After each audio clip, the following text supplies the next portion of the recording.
నమస్తే ఏబిఎన్ ప్రేక్షకులు శుభోదయం స్పెయిన్ న్యూస్ కు స్వాగతం. నేను నీలిమ. కూటమిదే గెలుపు అన్న చంద్రబాబు వైసీపీకి ఓటేస్తే నాశనమే, జగన్ పాలనలో అన్ని మోసాలే, పింఛన్పై అదే కుట్ర, అగ్గి వీరుడు, ఈవీఎంలే సరైనవి, 5 రోజులు మంటలే. ఇలాంటి వార్తల సమాహారం స్పెయిన్ న్యూస్ లో ఇప్పుడు చూద్దాం.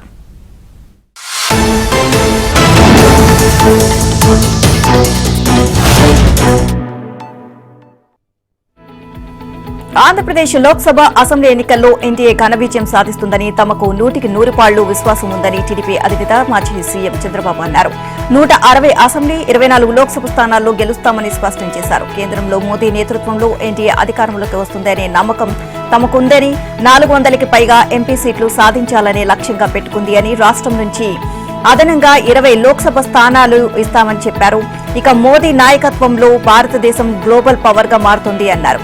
ది రిపబ్లిక్ టీవీ నిర్వహించిన దేశం తెలుసుకోవాలి అనుకుంటోంది కార్యక్రమంలో భాగంగా సీనియర్ జర్నలిస్ట్ అర్నవ్ గోస్వామికి శుక్రవారం ఇచ్చిన ప్రత్యేక ఇంటర్వ్యూలో చంద్రబాబు పలు ప్రశ్నలకు సమాధానాలు ఇచ్చారు.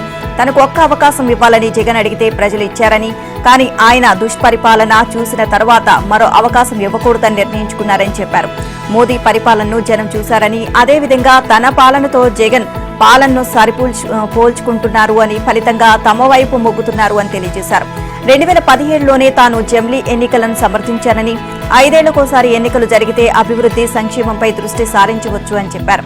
ఇక 2047 కల్లా వికసిత్ భారత్ కావాలి అన్న మోదీ లక్ష్యానికి అనుగుణంగా పనిచేస్తాము అన్నారు. సొంత చెల్లె దుస్తులపైనే కామెంట్ చేసే దిగజారుడు వ్యక్తి ముఖ్యమంత్రి జగన్ అని జనసేన అధినేత పవన్ కళ్యాణ్ నిప్పులు చెరిగారు. వైసీపీకి మళ్లీ ఓటేస్తే మన నాశనం మనం కొని తెచ్చుకున్నట్లే అని అన్నారు. జగన్ మళ్లీ గెలిస్తే ఆడబిడ్డలకు రక్షణ ఉండదు అని స్పష్టం చేశారు. ఎన్నికల ప్రచారంలో భాగంగా డాక్టర్ బిఆర్ అంబేద్కర్ కోనసీమ జిల్లా రాజోలు నియోజకవర్గం, మలికిపురం, రామచంద్రపురం నియోజకవర్గం, ద్రాక్షారామాల్లో జరిగిన బహిరంగ సభల్లో ఆయన ప్రసంగించారు. సొంత తల్లిని ఉపేక్షించని జగన్ భవిష్యత్తులో వైసీపీ నేతలను కూడా వదలరు అని హెచ్చరించారు. తాను రోడ్డుపైకి వస్తేనే జనం రోడ్లపైకి వస్తున్నారు అని, అన్యాయం జరిగితే మాత్రం బయటకు రావడం లేదు అని, బయటకు వచ్చి పోరాడాలి అని, వారి ప్రాణాలకు తన ప్రాణాలు అడ్డు వేస్తాను అని భరోసా ఇచ్చారు. ఈ నెల 30న కూటమి మేనిఫెస్టో విడుదల చేస్తామని, అందులో అన్ని వర్గాలకు సమన్వయం ఉంటుంది అని తెలియజేశారు. జగన్ పాలనలో ఎదురు తిరిగి మాట్లాడితే కేసులు పెట్టి వేధిస్తున్నారు అన్నారు. ఇక రాజధాని అమరావతి కోసం ఆందోళన చేసిన దళిత రైతులపై అట్రాసిటీ కేసులు పెట్టించారు. తనపైన అట్రాసిటీ కేసులు పెట్టారు. ఎన్నికలకు ఇంకా 18 రోజే ఉన్నాయి, ఆలోచించి ఓట్లేయకపోతే జగన్ ఎవరిని బతకనివ్వడు అంటూ పవన్ కళ్యాణ్ ఆవేదన వ్యక్తం చేశారు. ఎన్నికలు వచ్చిన ప్రతిసారి శవరాజకీయాలు చేయడం సీఎం జగన్ కు అలవాటుగా మారింది అని టీడీపీ జాతీయ ప్రధాన కార్యదర్శి నారా లోకేష్ మండిపడ్డారు. ఎన్నికల ప్రచారంలో భాగంగా గుంటూరు జిల్లాలో కృష్ణాయపాలెంలో పర్యటించిన లోకేష్ 2014లో తండ్రి శవం, 2019లో బాబాయి శవంతో జగన్ రాజకీయం చేశాడు అని ఆరోపించారు. ఈసారి పెన్షన్లు ఇవ్వకుండా 32 మంది వృద్ధుల ఉసురు పోసుకుని మళ్లీ శవరాజకీయాలు మొదలుపెట్టారు అని ధ్వజమెత్తారు. జగన్ ఏం చేసినా ప్రజలు ఆయన్ను నమ్మే పరిస్థితుల్లో లేరు అని చెప్పారు. ఈ ఎన్నికల్లో జగన్ పని అయిపోతుంది అని, ఆయన శాశ్వతంగా తాడేపల్లి ప్యాలెస్ కు పరిమితం కావాల్సిందేనని అన్నారు. భవిష్యత్తులో కూడా జగన్ అధికారంలోకి రాడనే నమ్మకం కలిగితేనే రాష్ట్రానికి పెట్టుబడులు, పరిశ్రమలు వస్తాయి అని పేర్కొన్నారు. 5 ఏళ్ల పాటు జగన్ చేసిన విధ్వంసంతో ఏపీ బ్రాండ్ పూర్తిగా దెబ్బతినడమే ఇందుకు కారణమని ఆవేదన వ్యక్తం చేశారు. తాము అధికారంలోకి రాగానే అమరావతి రాజధాని నిర్మాణ పనులను యుద్ధ ప్రాతిపదికన ఆరంభిస్తామని హామీ ఇచ్చారు. ఎన్డీఏ కూటమి ప్రభుత్వంలో వాహనాలకు దేశం మొత్తం మీద అతి తక్కువ పన్నులు ఉండేలా చర్యలు తీసుకుంటామని హామీ ఇచ్చారు. రాబోయే 5 ఏళ్లలో ప్రభుత్వ ఉద్యోగ ఖాళీలను దశలవారీగా భర్తీ చేస్తామని చెప్పారు. తాము వచ్చాక టిడ్కో గృహ సముదాయాల్లో మౌలిక సదుపాయాలు పూర్తి చేసి లబ్దిదారులకు అందజేస్తామని లోకేష్ హామీ ఇచ్చారు. ఎన్నికల నేపథ్యంలో మరోసారి మాయలు, మోసాలు చేసేందుకు వైసీపీ సిద్దమవుతోంది అని, ప్రజలంతా అప్రమత్తంగా ఉండాలి అని హిందూపురం ఎమ్మెల్యే, టీడీపీ సీనియర్ నాయకుడు, నటుడు నందమూరి బాలకృష్ణ హెచ్చరించారు. స్వర్ణాంధ్ర సాకార యాత్రలో భాగంగా ఆయన నెల్లూరు జిల్లాలో పర్యటించారు. ముందుగా గుడ్లూరులో రోడ్ షో నిర్వహించి బహిరంగ సభలో ప్రసంగించారు. అనంతరం రాత్రికి నెల్లూరు చేరుకున్న బాలయ్య నగరంలోని నవాబుపేట సెంటర్ నుంచి గాంధీబొమ్మ వరకు రోడ్ షో నిర్వహించి బహిరంగ సభలో ప్రసంగించారు. మళ్లీ వైసీపీ అధికారంలోకి వస్తే ఇక ప్రజల భూములకు రక్షణ ఉండదు అని చెప్పారు. వైసీపీ అరాచకాలను భరించలేక రాష్ట్రం వదిలి వెళ్లిపోవాల్సిన దుస్థితి దాపురిస్తుంది అని బాలకృష్ణ హెచ్చరించారు. తల్లిని, చెల్లిని గింటేసిన జగన్మోహన్ రెడ్డి ఇక రాష్ట్ర ప్రజలను ఎలా కాపాడతారు అని దుయ్యబట్టారు. గత ఎన్నికలకు ముందు కోడికత్తి, గొడ్డలి అన్నారు, ఇప్పుడు గులకరాయి అంటున్నారని ఎద్దేవా చేశారు. బాబాయిని హత్య చేసిన వారిని కాపాడుతూ చెల్లికి అన్యాయం చేస్తున్నారని ఆరోపించారు. ప్రభుత్వం ఎలా నడపాలో చేతగాక నవరత్నాల పేరుతో ప్రజలను మోసం చేశారు అని దుయ్యబట్టారు. ఇక వైసీపీ పాలనలో రాష్ట్రం 25 ఏళ్లు వెనక్కి వెళ్లిపోయింది అన్నారు. రాష్ట్రంలో ప్రజాస్వామ్యం బతకాలి అంటే ఎన్డీఏ కూటమిని గెలిపించాల్సిన బాధ్యత ప్రజలపై ఉంది అని బాలకృష్ణ చెప్పారు. సార్వత్రిక ఎన్నికల నేపథ్యంలో ఆంధ్రప్రదేశ్ రాష్ట్రంలో ప్రధాని మోదీ పర్యటన ఖరారైంది. మే నెల 3, 4 తేదీల్లో ఆయన ఏపీలో పర్యటిస్తారు. 3న పీలేరు, విజయవాడలో మోదీ పర్యటించనున్నారు. 4వ తేదీన రాజమండ్రి, అనకాపల్లిలో ప్రధాని మోదీ పర్యటిస్తారు. అనంతరం రోడ్ షోలు నిర్వహించనున్నారు. కాగా ప్రధాని మోదీ రాష్ట్రంలో రోడ్ షోలు, బహిరంగ సభల నిర్వహణకు వేదికల ఖరారుపై పార్టీ రాష్ట్ర నాయకత్వం దృష్టి సారించింది. నామినేషన్ల ప్రక్రియ గురువారంతో పూర్తి కావడంతో క్షేత్రస్థాయిలో ప్రచారం జోరందుకు పెంచేందుకు బీజేపీ నాయకత్వం సన్నాహాలు చేస్తోంది. ప్రధాని నరేంద్ర మోదీ కూటమికి మద్దతుగా ఇప్పటికే చిలుకలూరిపేట సభకు హాజరయ్యారు. ఇప్పటికే టీడీపీ అధినేత నారా చంద్రబాబు నాయుడు, జనసేన అధ్యక్షుడు పవన్ కళ్యాణ్ ఉత్సాహంగా ప్రచారం నిర్వహిస్తుండగా ఇక ప్రధాని మోదీ కూడా వస్తే కూటమిలో మరింత జోష్ వస్తుంది అని నేతలు భావిస్తున్నారు. ప్రధాని పర్యటించే 2 రోజుల్లో వీలైనన్ని ఎక్కువ సభల్లో పాల్గొనేలా రోడ్ మ్యాప్ రూపొందించడంపై కూటమి నేతలు కసరత్తులు చేస్తున్నారు. మోదీ పర్యటన అనంతరం కేంద్రం నుంచి మరికొందరు నేతలు ఏపీలో ప్రచారం చేసే అవకాశం ఉన్నట్లు సమాచారం. జగన్ పాలనలో అన్ని మోసాలే, ఒక్క హామీ కూడా నెరవేర్చలేదు అంటూ పీసీసీ అధ్యక్షురాలు వైఎస్ షర్మిల ధ్వజమెత్తారు. ఎన్టీఆర్ జిల్లా తిరువూరు, ఏలూరు జిల్లా చింతలపూడి, దెందులూరు నియోజకవర్గ పరిధిలోని గోపన్నపాలెం వద్ద జరిగిన ఎన్నికల ప్రచార సభల్లో ఆమె ప్రసంగించారు. మేనిఫెస్టో తనకు భగవద్గీత, బైబుల్, ఖురాన్ అన్న జగన్ సీఎం అయిన తర్వాత ఒక్కసారి కూడా ప్రజల వద్దకు వచ్చిందే లేదు అని మండిపడ్డారు. మంత్రులు, ఎమ్మెల్యేలకే అపాయింట్మెంట్ ఇవ్వలేదు అన్నారు. రాష్ట్రాన్ని అప్పులు పాల్చేశాడు. కొత్తగా ఒక్క పరిశ్రమ కూడా రాలేదు అన్నారు. మనకు మాత్రం చేతిలో చిప్ప మిగిల్చాడు అంటూ షర్మిల ఆగ్రహాన్ని వ్యక్తం చేశారు. ఏటా సంక్రాంతికి జాబ్ క్యాలెండర్ ప్రకటిస్తామని ఎన్నికల ముందు హామీ ఇచ్చి అధికారంలోకి వచ్చిన జగన్ 5 ఏళ్లలో ప్రతి సంక్రాంతికి కోడి పందాలు వేయించడం మినహా ఒక్కసారి కూడా క్యాలెండర్ విడుదల చేయలేదు అని విమర్శించారు. అమరావతిని భ్రమరావతి చేశారు. 3 రాజధానులు అని 3 ముక్కలాడారు. మెగా డీఎస్సీ అంటూ దగా డీఎస్సీ ప్రకటించారు. ఇక ఎన్నికల ముందు నిద్రలేచి 6,000 టీచర్ ఉద్యోగాలకు నోటిఫికేషన్ ఇచ్చారు. ఇదంతా జరిగేదా, చచ్చేదా అంటూ షర్మిల దుయ్యబట్టారు. రాష్ట్రంలో అసెంబ్లీ, పార్లమెంట్ ఎన్నికల నామినేషన్ల పరిశీలన పర్వం ముగిసింది. ఇండిపెండెంట్లతో సహా కొన్ని చిన్న పార్టీల అభ్యర్థులు దాఖలు చేసిన నామినేషన్లను అధికారులు పలు కారణాలతో తిరస్కరించారు. ఇక అభ్యర్థులు స్వయంగా తమ నామినేషన్లను వెనక్కి తీసుకునేందుకు ఈ నెల 29 వరకు అవకాశం ఉంది. అయితే పలు నియోజకవర్గాల్లో నామినేషన్ల పరిశీలన, అనుమతి విషయంలో నాటకీయ పరిణామాలు చోటు చేసుకుంటున్నాయి. ముఖ్యంగా వైసీపీ అభ్యర్థుల నామినేషన్ల విషయంలో హైడ్రామా చోటు చేసుకుంది. ఆయా అభ్యర్థులు దాఖలు చేసిన అఫిడవిట్లలో లోపాలను టీడీపీ అభ్యర్థులు ప్రస్తావించి ఎన్నికల రిటర్నింగ్ అధికారులకు ఫిర్యాదు చేశారు. అధికారులు చర్యల పేరుతో వాటిని పెండింగ్లో పెట్టినా కొన్ని గంటలు గడిచేసరికి ఆమోదించేశారు. ఇక ఈ పరిణామం వెనుక పై స్థాయిలో ఒత్తిళ్లు ఉన్నాయని టీడీపీ నేతలు ఆరోపిస్తున్నారు. ఇక నంద్యాల జిల్లా డోన్ నియోజకవర్గం వైసీపీ అభ్యర్థి మంత్రి బుగ్గన రాజేంద్రనాథ్ రెడ్డి నామినేషన్ను నాటకీయ పరిణామాల మధ్య ఆమోదించారు. బుగ్గన అఫిడవిట్లో ఆస్తులు వెల్లడించలేదు అని టీడీపీ అభ్యర్థి కోట్ల సూర్యప్రకాష్ రెడ్డి తరపున ఆయన న్యాయవాదులు శ్రీనివాస్ భట్, భాస్కర్ రెడ్డి అభ్యంతరం వ్యక్తం చేశారు. ఇక దీంతో రిటర్నింగ్ అధికారి మహేశ్వర్ రెడ్డి తొలుత ఈ నామినేషన్ను 6 గంటల పాటు పెండింగ్లో ఉంచారు. తర్వాత ఏం జరిగిందో ఏమో చివరికి ఆమోదం తెలియజేశారు.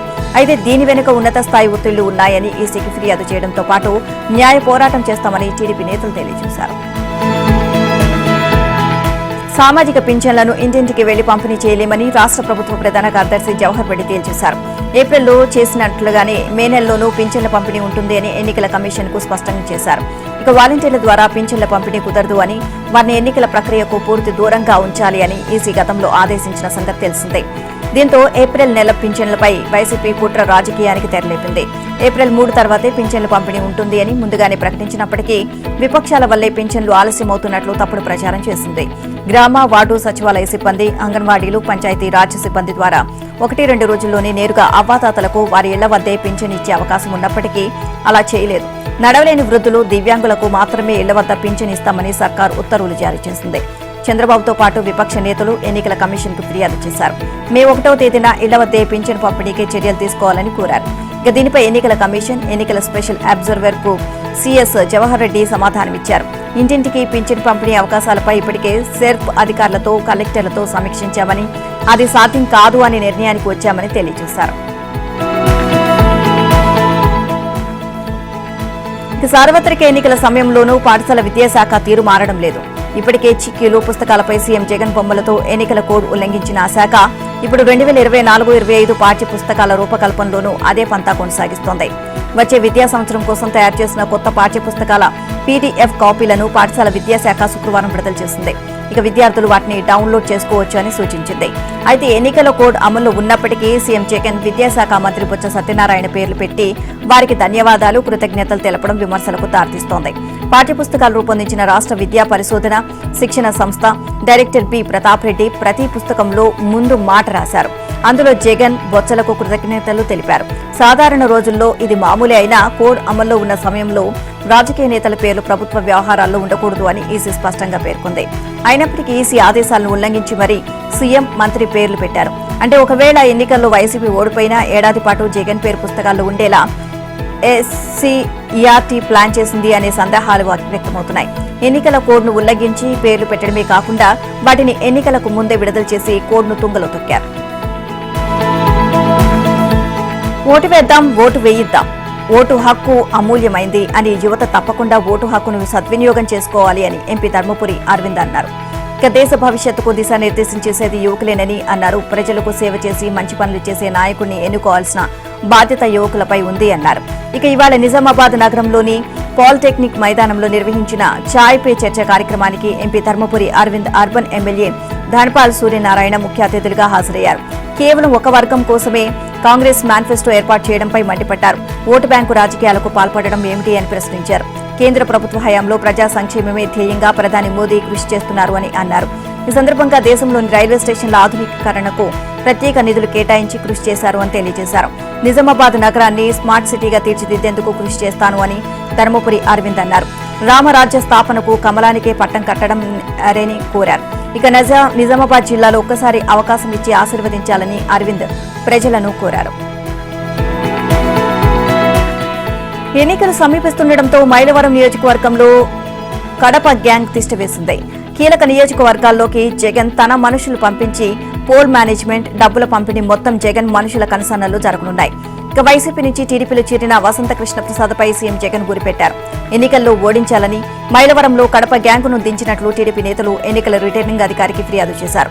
ఆధారాలతో సహా ఫిర్యాదు చేశామని వెంటనే కడప గ్యాంగుపై చర్యలు తీసుకోవాలని టీడీపీ నేత రాధాకృష్ణ డిమాండ్ చేశారు. ఇటు పిఠాపురం నియోజకవర్గంలోనూ పవన్ కళ్యాణ్ ను ఓడించేందుకు కడప నుంచి గూండాలు, రౌడీలను పంపించారని జనసేన పార్టీ ప్రధాన కార్యదర్శి కె నాగబాబు ఆరోపించారు.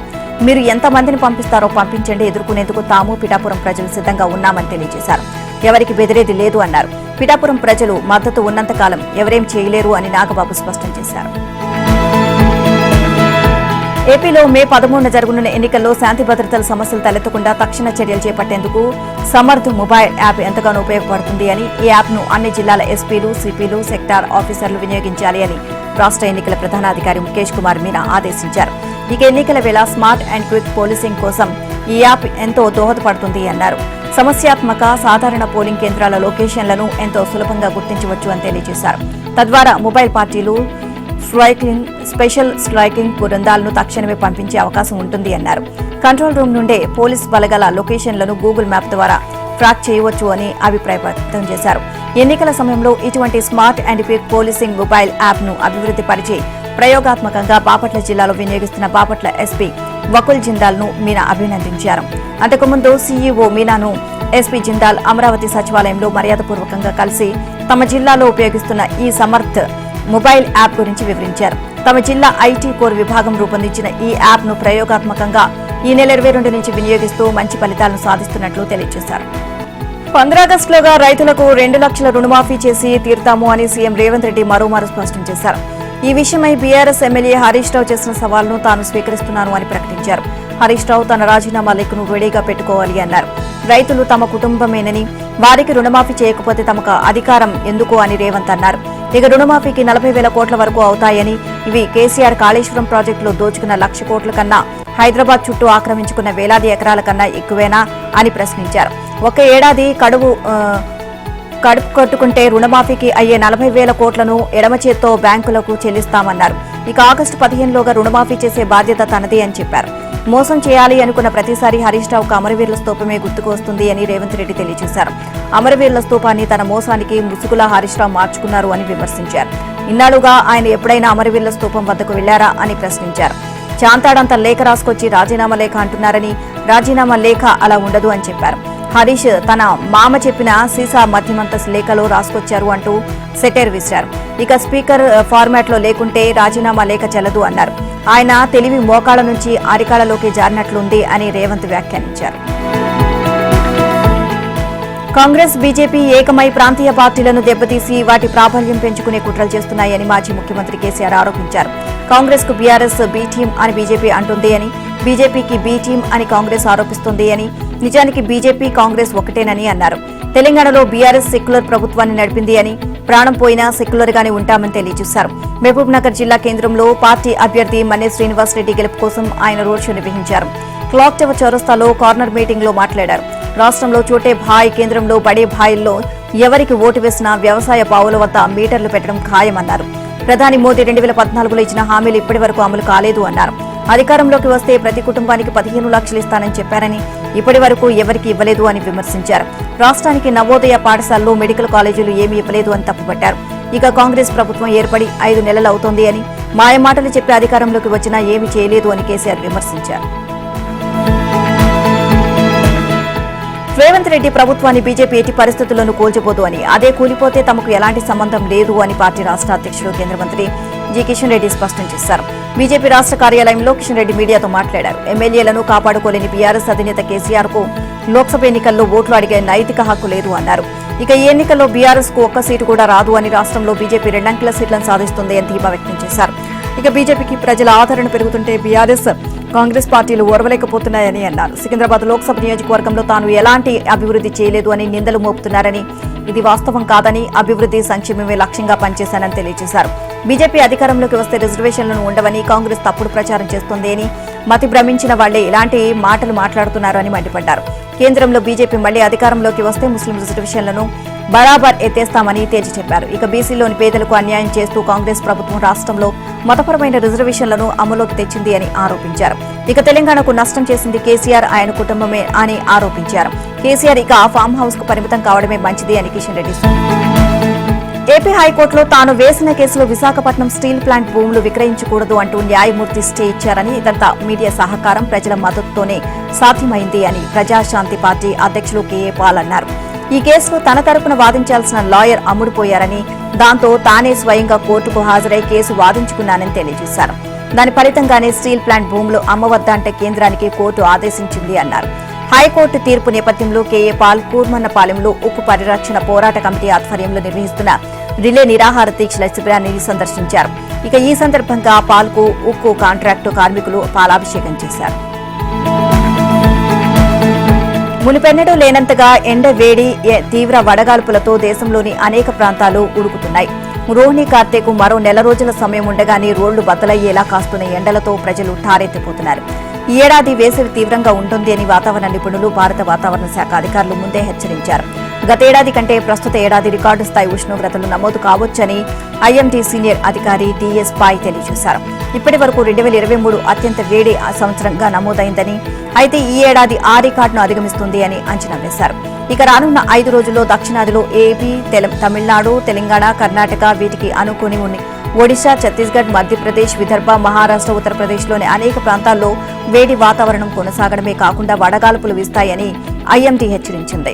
ఈ నెల 28 నుంచి 30 వరకు ఈశాన్య భారతంలో ఉరుములు, మెరుపులతో కూడిన భారీ వర్షాలు కురిసే అవకాశం ఉంది అని తెలియజేసింది. వచ్చే నెలలో మరింత వేడిగాలులు వీస్తాయని, పగటి ఉష్ణోగ్రతలు 45 డిగ్రీలు దాటుతాయని హెచ్చరించారు. వడగాల్పుల ప్రభావం ఎన్నికల ప్రచారం, పోలింగ్పై పడనుంది అని అన్నారు. తెలంగాణలో రాజకీయ ప్రకంపనలు సృష్టిస్తున్న ఫోన్ ట్యాపింగ్ కేసులో కీలక పరిణామాలు చోటు చేసుకుంటున్నాయి. ఈ కేసుకు సంబంధించి ఇప్పటికే విచారణ జరుగుతుండగా సోషల్ మీడియాలో రకరకాల వార్తలు చక్కర్లు కొడుతున్నాయి. ఈ కేసులో కీలక సూత్రధారిగా ఉన్న ఎస్ఐబి మాజీ చీఫ్ ప్రభాకర్ రావును విచారణ చేయాల్సి ఉంది. అయితే ప్రభాకర్ రావు తెలంగాణ అసెంబ్లీ ఎన్నికల తర్వాత తన పదవికి రాజీనామా చేసి అమెరికా వెళ్లిపోయాడు. దీంతో కేవలం ఎస్ఐబిలోని పనిచేసిన 2 అడిషనల్ ఎస్పీలు, డీఎస్పీ, టాస్క్ ఫోర్స్ మాజీ డీసీపీని సుదీర్ఘంగా విచారణ చేసి రిమాండ్కి తరలించారు. అయితే అరెస్టు అయిన పోలీసులు, అధికారులు మాత్రం తాము స్వతహాగా ఫోన్ ట్యాపింగ్ కి పాల్పడలేదని, ప్రభాకర్ రావు చెప్తేనే తాము ఫోన్ ట్యాపింగ్ చేసినట్లు పోలీసులు విచారణలో వెల్లడించారు. దీంతో ప్రభాకర్ రావు వ్యవహారంపై అనేక ఊహాగానాలు వినబడుతున్నాయి. దీనిపై హైదరాబాద్ సిపి కొత్తకోట శ్రీనివాస్ రెడ్డి క్లారిటీ ఇచ్చారు. ప్రభాకర్ రావు కోసం రెడ్ కార్నర్ నోటీస్ ఇవ్వలేదని, కానీ ఎల్ఓసీ జారీ చేశామని ఆయన చెప్పారు. ఇది ఇంకా ఫోర్స్ లో ఉందని, ఇంటర్పోల్ ను కూడా ఇంకా స్పందించలేదు అని సిపి తెలియజేశారు. ఈ కేసు దర్యాప్తును పారదర్శకంగా సాగిస్తున్నామని సిపి తెలియజేశారు. కేసు విచారణలో నిందితులకు శిక్షలు పడే విధంగా పూర్తి ఆధారాలు సేకరిస్తున్నామని సిపి తెలిపారు. తెలంగాణలో 3 రోజుల పాటు కొన్ని జిల్లాల్లో అక్కడక్కడ వడగాల్పులు వీచే అవకాశం ఉంది అని వాతావరణ శాఖ హెచ్చరించింది. పొడి వాతావరణం కారణంగా గత కొన్ని రోజుల కంటే 2 నుంచి 3 డిగ్రీల వరకు ఉష్ణోగ్రతలు పెరిగే అవకాశం ఉంది అని హైదరాబాద్ వాతావరణ కేంద్రం తెలిపింది. పగటి ఉష్ణోగ్రతలు విపరీతంగా పెరగడంతో ఉదయం 11 గంటల నుంచి 3 గంటల వరకు అవసరమైతే తప్ప బయటకు రాకూడదు అని వాతావరణ శాఖ తెలియజేసింది. ఎల్లుండి రాష్ట్రంలో అక్కడక్కడ ఈదురుగాలులతో కూడిన తేలికపాటి నుంచి మోస్తరు వర్షాలు కురిసే అవకాశం ఉంది అని వెల్లడించింది. గతేడాది కంటే ఈసారి ఎండలు మండిపోతున్నాయి. బయటకు రావాలంటేనే ప్రజలు భయపడాల్సిన పరిస్థితి ఏర్పడింది. ఇక ఏపీలోనూ ఎండలు మండిపోతున్నాయి. గరిష్ట ఉష్ణోగ్రతలు 45.5 డిగ్రీలకు చేరాయి. ఇక శుక్రవారం నంద్యాల జిల్లా చాగలమరిలో 45.5 డిగ్రీలు, కడప జిల్లా కాజీపేటలో 45.3, పల్నాడు జిల్లా మాచర్లలో 45.2, కర్నూలు రూరల్లో 44.9, అనంతపురం జిల్లా తాడిపత్రిలో 44.6, ప్రకాశం జిల్లా మార్కాపురం, విజయనగరం జిల్లా కొత్తవలసలో 44.2, మన్యం సాలూరులో 43.8 డిగ్రీల గరిష్ట ఉష్ణోగ్రతలు నమోదయ్యాయి. ఇక అలాగే 41 మండలాల్లో తీవ్రంగా, 116 మండలాల్లో మోస్తరు వడగాల్పులు వీచాయి. రానున్న 2 రోజులు ఉష్ణోగ్రతలు 46 డిగ్రీలకు చేరనుంది. ఇక రాష్ట్ర వ్యాప్తంగా 183 మండలాల్లో మోస్తరు వడగాల్పులు వీస్తాయని విపత్తుల నిర్వహణ సంస్థ హెచ్చరించింది. వ్యవస్థలో మార్పు తీసుకొచ్చిన వాటిని గుడ్డిగా వ్యతిరేకించవద్దని సుప్రీంకోర్టు అభిప్రాయపడింది. వివిప్యాట్ల పిటిషన్ విచారణ సందర్భంగా కోర్టు కీలక వ్యాఖ్యలు చేసింది. వివిప్యాట్లపై దాఖలైన అన్ని పిటిషన్లను కొట్టివేసింది. ఈవీఎం ద్వారా పోలైన ఓట్లను వివిప్యాట్లతో సరిపోల్చాలి అన్న పిటిషనర్ల వాదనతో కోర్టు ఏకీభవించలేదు. జస్టిస్ సంజీవ్ ఖన్నా నేతృత్వంలోని ధర్మాసనం ఈ మేరకు తీర్పు వెలువరించింది. చిన్న మార్పులతో న్యాయమూర్తులు జస్టిస్ సంజీవ్ ఖన్నా, జస్టిస్ దీపాంకర్ దత్తాలు ఒకే అభిప్రాయంతో 2 తీర్పులు వెలువరించారు. పేపర్ బ్యాలెట్ రూపంలో ఎన్నికలను నిర్వహించాలి అన్న పిటిషన్ను కూడా సుప్రీం తోసిపుచ్చింది. ఈవీఎంలతో వీవీప్యాట్ స్లిప్పులు పోల్చి చూడాల్సిన అవసరం లేదు అని చెప్పింది. ఇక స్లిప్పులను తీసుకుని ఓటర్ బ్యాంక్ బాక్స్ లో వేయాల్సిన అవసరం కూడా లేదు అని సుప్రీంకోర్టు స్పష్టం చేసింది. ఇక ఎన్నికల ఫలితాలు వచ్చాక 7 రోజుల్లోపు అభ్యర్థులు తమ అభ్యంతరాలను తెలియజేయాలని, అందుకు అయ్యే ఖర్చులను అభ్యంతరాలు లేవనెత్తిన అభ్యర్థులే భరించాలి అంది. గుడ్డిగా ఒక వ్యవస్థను అనుమానించడం, వ్యతిరేకించడం సరైంది కాదు అని పేర్కొన్నారు. పరస్పర విశ్వాసం ఏర్పడినప్పుడే ప్రజాస్వామ్యం పటిష్టమవుతుంది అని న్యాయమూర్తులు స్పష్టం చేశారు. మళ్లీ బ్యాలెట్ పేపర్లకు వెళ్లే బదులు ఉన్న ఈవీఎంల వ్యవస్థని మరింత మెరుగుపరుచుకోవాలని జస్టిస్ దీపాంకర్ దత్తా తన తీర్పులో పేర్కొన్నారు. కాంగ్రెస్ పార్టీపై ప్రధాని నరేంద్ర మోదీ చేసిన విమర్శలపై ఆ పార్టీ నాయకుడు రాహుల్ గాంధీ తీవ్రస్థాయిలో మండిపడ్డారు. ఇటీవల మోదీ ప్రసంగాలను గమనిస్తే ఆయన భయంతో వణుకుతున్నట్లు ఉంది అని, రాబోయే రోజుల్లో ఆయన స్టేజిపైనే కన్నీళ్లు కూడా పెడతారేమో అంటూ సంచలన వ్యాఖ్యలు చేశారు. కర్ణాటక రాష్ట్రంలోని విజయపురలో జరిగిన ఎన్నికల ప్రచార సభలో ఆయన ప్రసంగించారు. ప్రస్తుతం దేశంలో పేదరికం, నిరుద్యోగం, ధరల పెరుగుదల వంటి ప్రధాన సమస్యలు ఉన్నాయని చెప్పారు. మోదీ తన మాటలతో వాటి నుంచి ప్రజల దృష్టిని మళ్లిస్తున్నారని ఆరోపించారు. కొన్నిసార్లు చైనా, పాకిస్తాన్ అంటారు, ఇంకొన్నిసార్లు పళ్ళ్యాలు కొట్టి శబ్దం చేయమంటారు, ఇంకోసారి మీ మొబైల్ ఫోన్లలో టార్చ్ లైట్ ఆన్ చేయమని అడుగుతారు అని రాహుల్ ధ్వజమెత్తారు. కాంగ్రెస్ మాత్రమే నిరుద్యోగాన్ని రూపుమాపగలదు అని, ధరల పెరుగుదలను అరికట్టగలదు అని, ప్రజలకు తమ వంతు వాటా ఇవ్వగలదు అని ఆయన స్పష్టం చేశారు. మోదీ హయాంలో నిరుద్యోగం కోవిడ్ వ్యాపించినట్లు పెరిగిపోయింది అన్నారు. తమ పార్టీ అధికారంలోకి వస్తే అగ్నివీర్ పథకాన్ని రద్దు చేస్తామని యువతకు రాహుల్ హామీ ఇచ్చారు. దేశ చరిత్రలో మొదటిసారిగా ఒక పార్టీ, ఒక వ్యక్తి రాజ్యాంగాన్ని, ప్రజాస్వామ్యాన్ని నాశనం చేయాలని చూస్తున్నారని రాహుల్ ఆరోపించారు. లోక్సభ ఎన్నికల 2వ దశ పోలింగ్ శుక్రవారం ముగిసింది. భానుడు నిప్పులు కురిపిస్తున్నప్పటికీ దేశవ్యాప్తంగా 13 రాష్ట్రాల్లోని 88 స్థానాల్లో ఓటర్లు పోలింగ్ కేంద్రాలకు తరలివచ్చి ఓటు హక్కు వినియోగించుకుంటున్నారు. ఇక రాత్రి 8 గంటల వరకు 63.5% పోలింగ్ నమోదైందని, పూర్తి వివరాలు లభించిన అనంతరం పోలింగ్ శాతం పెరగొచ్చు అని ఎన్నికల సంఘం ప్రకటించింది. 2వ దశలో కేరళలో మొత్తం 20 స్థానాలతో పాటు కర్ణాటక 14, రాజస్థాన్ 13, యూపీ 8, మహారాష్ట్ర 8, మధ్యప్రదేశ్ 6, అస్సాం 5, బీహార్ 5, ఛత్తీస్గఢ్ 3, పశ్చిమ బెంగాల్ 3, జమ్మూ కాశ్మీర్, మణిపూర్, త్రిపురలోని ఒక్కో స్థానానికి పోలింగ్ జరిగింది. అత్యధికంగా త్రిపురలో 79.46% పోలింగ్ నమోదు కాగా, అత్యల్పంగా బీహార్లో 55.08% నమోదైంది.